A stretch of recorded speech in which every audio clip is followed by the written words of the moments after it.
नमस्कार दोस्तों, मेरा नाम है अंकित और आप देख रहे हैं जय महाकाल चैनल। इस वीडियो को अंत तक देखिए ताकि आपसे कोई जानकारी मिस ना हो। इस वीडियो को लाइक भी कीजिए।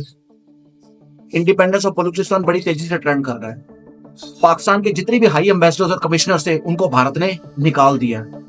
तब से बलूची एक्टिविस्ट भारत सरकार से रिक्वेस्ट कर रहे हैं कि हमारी इंडिपेंडेंस को रिकॉग्नाइज करो, एक ऑफिस खोलो दिल्ली के अंदर और वहां पे एक प्लेट लगाओ the Republic of Balochistan. Balochistan 44% area of Pakistan है, जाने की मेजोरिटी ऑफ एरिया कवर करता है पाकिस्तान का, और वो बहुत रिच है रिसोर्सेज में, नेचुरल गैस, गोल्ड, कॉपर, कोल, आयरन और बड़े सारे ऐसे रिसोर्सेज हैं जो बलूचिस्तान में पाए जाते हैं। मीर यार बलूच एक बहुत बड़ा सोशल एक्टिविस्ट है बलूचिस्तान के अंदर और एक राइटर भी है। उसने 9 मई को इंडिपेंडेंस डिक्लेयर कर दी थी बलूचिस्तान, क्योंकि 71 ऐसी लोकेशंस हैं जहां पे बलूचिस्तान लिबरेशन आर्मी ने कब्जा कर लिया।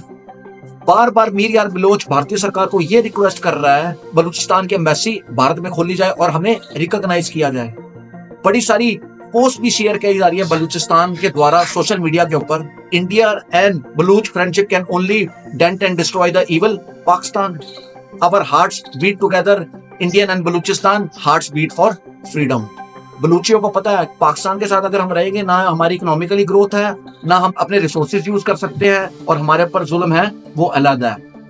पाकिस्तान हमारी इंटरनल पॉलिटिक्स के बारे में पूरी नॉलेज रखते हैं कि भारत के राज्यों में क्या हो रहा है, लेकिन जहां तक भारतीयों का सवाल है हम सिर्फ यही जानते हैं कि पाकिस्तान इंडियन क्रिकेट के बारे में क्या सोचता है, लेकिन हम उनकी इंटरनल पॉलिटिक्स के बारे में उतना फॉलो नहीं करते कि पंजाब में क्या हो रहा है, सिंध में क्या हो रहा है, बलूचिस्तान का क्या मसला है। जैसे वो हमारे इंटरनल पॉलिटिक्स के बारे में नॉलेज रखता है, हमें भी उनके इंटरनल पॉलिटिक्स के बारे में नॉलेज रखनी चाहिए।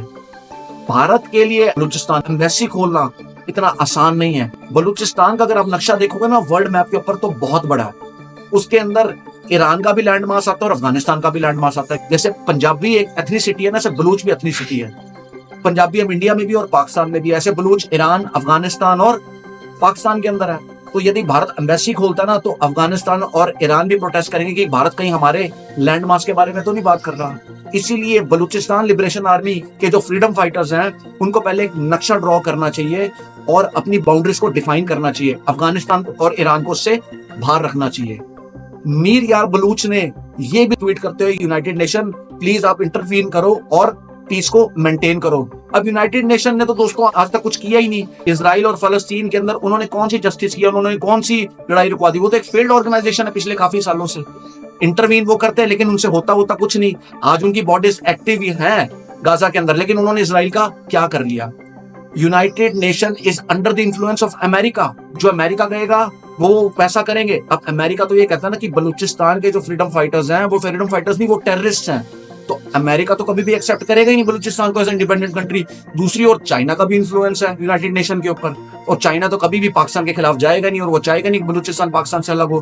तो भारत को ही कोई ना कोई स्टेप उठाना पड़ेगा और भारत को इस पर सोच विचार करना पड़ेगा कि हमें बलूचिस्तान का, चलो एम्बेसी ना खोलो, बलूचिस्तान का ऑफिस तो खोल लो। जैसे तुमने ताइवान की एम्बेसी नहीं खोली तो ताइवान का ऑफिस खोला, ऐसे बलूचिस्तान के साथ भी करो। देखा देखी यदि भारत स्टेप उठाएगा ना तो जो टेररिस्ट के खिलाफ कंट्रीज है जैसे कि इजराइल है और आर्मेनिया है, ये भी 100% मैदान में उतर जाएंगी और बलूचिस्तान की फ्रीडम को सपोर्ट करेंगी। और जो अमेरिका का स्टैंड है ना अगेंस्ट बलूचिस्तान लिबरेशन आर्मी, वो भी चेंज हो जाएगा भारत के एक स्टेप उठाने से, और यूनाइटेड नेशन भी आ जाएगा। अमेरिका भी ये कहने को मजबूर हो जाएगा कि बीएलए वाले टेररिस्ट नहीं है, ये फ्रीडम फाइटर्स हैं। तो भारत को जल्द से जल्द कोई स्टेप उठाना चाहिए, बलूचिस्तान को एक रिकॉग्नाइज करना चाहिए एज अ इंडिपेंडेंट कंट्री और डिफाइन करनी चाहिए बाउंड्रीज बलूचिस्तान की। ईरान और अफगानिस्तान को भी कॉन्फिडेंस में लेना चाहिए, क्योंकि कुछ पार्ट्स अफगानिस्तान के अंदर है बलूचिस्तान के, कुछ ईरान के अंदर है। तो दोस्तों आपको क्या लगता है, क्या भारत को जल्द से जल्द बलूचिस्तान का जो ऑफिस है वो भारत के अंदर बनाना चाहिए, इसको रिकॉग्नाइज करना चाहिए एज अ इंडिपेंडेंट कंट्री, और इजराइल और आर्मेनिया को सपोर्ट करना चाहिए? पाकिस्तान को तोड़ना है तो बलूचिस्तान जो कि 44% ऑफ लैंड एरिया उसको पाकिस्तान से अलग करना जरूरी है, और पाकिस्तान को आइसोलेट करना है, पाकिस्तान को तोड़ना है तो बलूचिस्तान को पाकिस्तान से अलग करना बड़ा जरूरी है। बाकी दोस्तों आपका कहना है इस वीडियो के बारे में मुझे कमेंट सेक्शन में लिख के बताइए, और यदि आपको भारतीय गर्व है तो कमेंट सेक्शन में जय हिंद लिखिए। जय हिंद, वंदे मातरम।